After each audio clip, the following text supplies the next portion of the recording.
Hello, welcome back to the next episode in the Narconon and Scientology Chronicles series. This is Lucas Catton. And for this one, Happy New Year, by the way. For this one, we're going to be talking about Rena Weinberg. And where is she? The disappearance of her, and how no one has seen her since 2006 publicly anywhere. She disappeared like David Miscavige's wife, Shelley Miscavige. She was disappeared by David Miscavige by multiple reports, was in the hole, the infamous hole, at the international base in Hemet, or near Hemet, California, where he had people locked down, and there was torture occurring, as evidenced by the testimony given by Debbie Cook, who was also present at that place.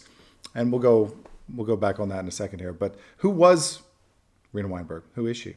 And who is she to me, or who was she to me, and what ultimately happened to her?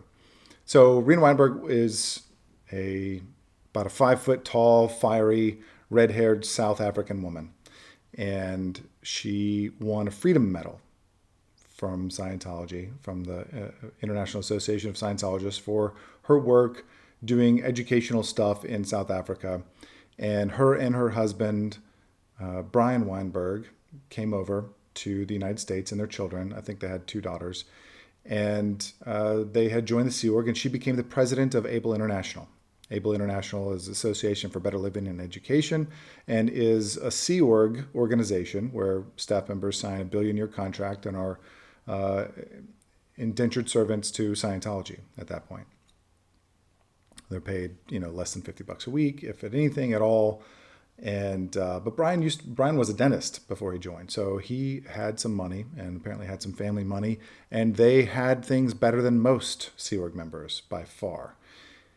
And ABLE staff even had better clothes than other Sea Org members, because they interacted with general public more. General public meaning people out there. And Rena being the president, she would often go on different recruiting things and events and stuff like that with Scientology celebrities who were endorsing the programs under ABLE, which were Narconon, Criminon, Applied Scholastics, and the Way to Happiness Foundation. And their office, the ABLE office on on Hollywood Boulevard in Los Angeles, was interesting. I went there many, many times. And in fact, when I had requested to step down as being president of Narconon Arrowhead, I was sent there I actually scrubbed the walls of the ABLE building as part of my punishment, as they figured out what to do with me, because I couldn't understand why in the heck I had requested to not be this position anymore, because things were so messed up. Anyways, Rena was she was really direct, and she was a friend to me. I think that as hard-nosed as she was, when I first met her, she came down to the Arrowhead grand opening in July of 2001. And I'd actually met her prior to that, or leading up to that, because I was given a role as part of the grand opening ceremonies before I became president there. And as the person who had been picked as president was removed from that position for breaking rules and things like that, she was one of the people who had her eye on me to fill that role, even though I was, I think I was 24 at the time. Maybe I just turned 24, something like that. So I had a lot of interaction with Rena. I shared a story, for example, when we went out to DC with Clark Carr and Erica Christensen and Greg LeClaire from Celebrity Center, and did stuff out there. Rena was there every step of the way. When David Miscavige came out to Narconon Arrowhead, Rena was there. I mentioned that. When we went to the Applied Scholastics grand opening, Rena was there. And so there were a lot of different events that we crossed paths with. Every time I went out to Los Angeles for anything Scientology or Narconon related, pretty much always saw Rena. Now, at the end of things, when I left staff from Narconon, but was still a supporter at the time, I still considered myself a Scientologist back then, and was still a supporter of Narconon back then. This was 2006. I was out in Los Angeles on a trip, and Rena had asked to meet with me and have coffee. And this was the summer of 2006. And she said, your position, the president at Arrowhead, is never really going to be filled again. That they need you back on that position, is what she told me. And she said, "Is there any way you'll come back?" And I said, "No, I'm never going to be on staff there again. Like it's not going to happen." There was way too many things that I didn't want to do that anymore. And I was working on a film script at the time, and I had hired a film consultant, and I was writing different things. And so I wanted to go on and produce this movie, this film, which I finished the script and went through and did some different production stuff, but I never did the film. I later did a different documentary, sort of unrelated to that, but I never did that film, that script. And it's kind of funny. But anyway, so she was trying to talk me out of that. And she was like, "You need to come back, and we need you," and that kind of stuff. And I wasn't going to do it. But I really respected her and liked her. So in September, at the end of that summer, in September, she called me and had a question for me, or was asking something of me. I think she was putting me on the phone with someone looking for money for donations, for book donations. And she had just some other kind of general question. And at the time, I didn't think much of it. I thought it was a little odd that she was calling for that, something that was sort of disrelated to her job. But I didn't think much else of it. But that ended up being the last time I had any kind of direct contact with her. And for years, I tried to track her down and could not find her, and had lots of different questions. I had moved, was living in Clearwater at one point, and for a couple of years, and I tried to call her husband, Brian, and this was by then, this was 2009 later, so this was like 2.5 years later, almost 3 years later, I was having serious doubts, and like things were so messed up, and I knew that this was all going to hell. And so I was like, damn it, I need to talk to Rena. I need to find out what the hell is going on out there. She'll at least be honest with me, or so I thought. So I called up Brian, her husband, and I said, "Brian, this is Luke Catton." And he goes, oh, hey, Luke. And he didn't know that I still had his cell phone number. And I said, "Brian, I've been trying to get a hold of Rena for years now. Where is she? How can I reach her?" And he stumbled across his words. He goes, it's kind of hard for me to answer, and basically couldn't tell me. So he knew where she was. He knew that she was gone. He knew that by then she had already been sequestered for at least a couple of years in the hole, in this prison camp that they were doing, and torturing people, where Mike Rinder was, and I mentioned Debbie Cook and Rena Weinberg. There's so many other people. There's a whole long list of them that have been published in multiple places, and you can find out about the whole, and there's stories done on it and all kind of things. And she was there, and he knew she was there. I'm sure that he didn't know the extent of torture and punishment that she was undergoing at the time, or I think he would have grown some balls and done something to save his wife. Maybe not, though. I don't know. Or at least attempt to. I don't know. Get his children out of the Sea Org? I'm not sure. I think that if he had the full information that he would do that, but I'm willing to bet that he never got the full story from anyone. And if she is around, I don't know, maybe she's not. So I continued to get into a lot of trouble, and I was questioning things. I was, sort of having some altercations, some verbal altercations with people in Scientology and people who worked at the various churches and stuff. And at one point I said, I had reached her old assistant, Lisa, on Facebook. And I said, "Lisa, I've been trying to reach Lisa. What happened to her?" And she wrote back, she said, "Nothing happened to her, but I have an address for you." And so she gave me an address, and I think it was something Ivar Street or Avenue, which was a Scientology building in Los Angeles, right down the street from the Able building.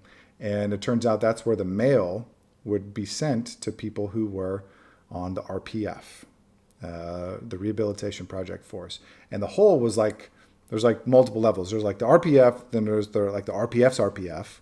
So it's like a double whammy then. And then you have the whole, which is like the RPF's hell. And she was there in the hell. And so I had sent her a note, and I knew that they would be reading the the mail, so I was pretty cryptic and just said, hey, Rena, how are you? Here's a little update. I'm a father now. Wondering where you've been. Would love to talk to you. Here's my phone number. And like weeks and weeks later, I get this little handwritten note card back. It said, "Dear Luke, so happy for you. All is well. Much love, Rena," or something like that. Like it was a non-answer to my question of where is she and how can I reach her. And so assuming that it was her handwriting, I don't know. I never compared it to anything, but I did get some little note back, and I don't know if I still have that or not. But she's still never been around since then. And I had called Brian one other time, and after that point, and again tried to reach her or reach him, try and talk some sense into him to say, "You got to save your wife, man. Get her out of there." Well, he answered the phone. He didn't recognize my number. I said, "Hey, Brian, this is Luke Catton." He goes, "Oh, okay, thank you," and he hung up on me, and that was it. So he blocked my number after that and wouldn't take the call. But it's really odd. So when you go back through the various stories, and there's a lot of tension on Shelley Miscavige, for example, being the wife of Dave Miscavige, and her disappearance. There's other people that have disappeared too, completely off the face of the earth. Like Rena Weinberg was one of the most publicly, outwardly facing faces of Scientology, and all the quote unquote secular organizations underneath Scientology, which they weren't, but that's what they stated that they were. And she just one day disappeared, and nobody would come out and search for her publicly. And so I have a lot of people that I used to work with at Narconon who from time to time will ask me, "Hey, have you heard from Rena? Did you ever find out what happened to her? Where is she? How is she? Do you know anything about where she is?" And through all these lawsuits that Narconon went through and all that kind of thing, nobody ever tried to depose her, which I'm curious about why they never attempted to do that. I guess her disappearance was prior to the timeline of many of these events, so maybe that's part of it. She wasn't listed on the corporate stuff anymore. But I did look through and I saw one of the 990 forms, which is a federal form that nonprofits have to file every year as part of their taxes, that Brian Weinberg was still listed as a trustee on one of the Narconon centers, or I think like Narconon in California or something along that line. And so apparently they're still around. I don't know. Maybe Rena is still sequestered. Because she wasn't the only one. Lori Zern, who was the executive director, also disappeared at the same time and has never been seen since publicly. So maybe they've been let out. Maybe they're still sequestered. Maybe they're, with Shelley. Maybe they're, who knows if they're still alive. Like all these things, these questions aren't known. But this is one of the things, like it should go on to the running list of missing persons in Scientology. Rena's been gone for years. Since 2006, nobody has seen her publicly. Right around the same time, Shelley Miscavige disappeared.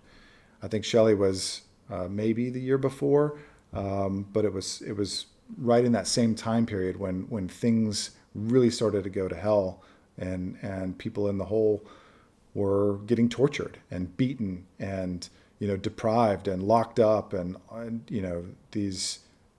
You can look it up yourself. Just go search the whole Scientology int base, and you'll see all this stuff. Search Debbie Cook, Mike Rinder. You see pictures of Mike Rinder, who when he had just been let out to try and deal with John Sweeney, and he's so like emaciated because he had been deprived of sleep and food, and he looked like a walking skeleton.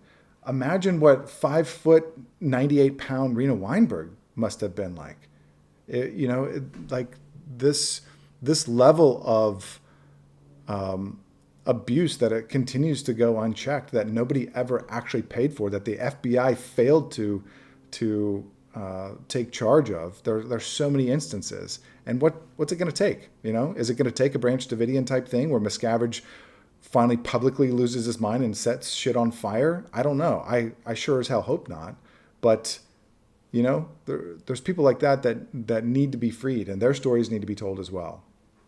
So that's my little rant for today.